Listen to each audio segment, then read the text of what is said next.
मंच पर इस समय राजू सिंह पहुंच गए हैं। 4 बार के विधायक हैं राजू सिंह, शपथ लेने के लिए पहुंचे हुए हैं। साहिबगंज सीट से विधायक राजू सिंह वीआईपी उम्मीदवार के तौर पर 2020 का इन्होंने चुनाव जीता था। एलजेपी जेडीयू वीआईपी में ये रह चुके हैं और ये अब बीजेपी का एक जाना माना राजपूत चेहरा है। किसी समय में समता पार्टी से इन्होंने अपनी राजनीति की एक तरीके से शुरुआत आप कह सकते हैं, ये राजनीति को धार देना आप कह सकते हैं, लेकिन अलग अलग दलों से होते हुए अब ठिकाना बीजेपी है और बीजेपी का राजपूत चेहरा राजू सिंह इस वक्त मंत्री पद की शपथ लेते हुए आप देख रहे हैं। आइए, कन्हैया बेलारी जी जिस बात का जिक्र हर्षवर्धन त्रिपाठी जी कर रहे थे, सर उस पर आपकी टिप्पणी।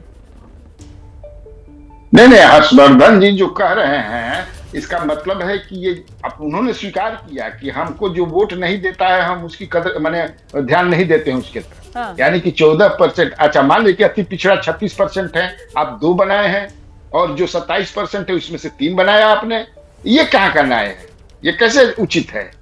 तो फिर आप ये कहिए, देखिए आप भी जानते हैं रोहना जी, मैं भी जानता हूं कि मंत्रिमंडल में उसी को लिया जाता है जात के आधार पर। सबसे पहले कंसिडरेशन होता है, उसके बाद मेरिट होता है।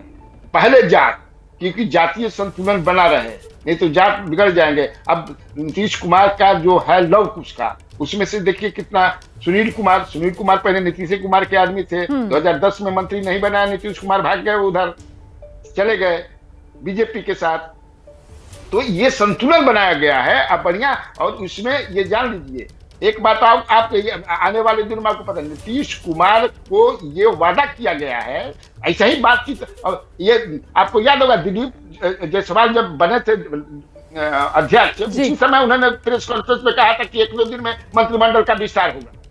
6 महीना से समझिए कि टल रहा है, इसलिए कि नीतीश कुमार अपनी बात मनवाना चाहते थे और बात लोग मान गए हैं। चुनाव में क्या क्या बात मनवाए हैं आने वाले दिनों में खुल जाएगा, आप भी जान जाएंगे। जहां तक मेरी जानकारी है कि नीतीश कुमार ने कहा है और वो लोग मान गए हैं कि मैं 122 सीट पर लड़ूंगा, जो 120 में लिया था। 122 ये तो कन्हैया बेलारी सर, आप यहाँ पर एबीपी न्यूज के दर्शकों को कुछ ब्रेकिंग न्यूज दे रहे हैं सर अपने सूत्रों के हवाले से। देखिए मैं तो इस खबर की पुष्टि नहीं कर पाऊंगी।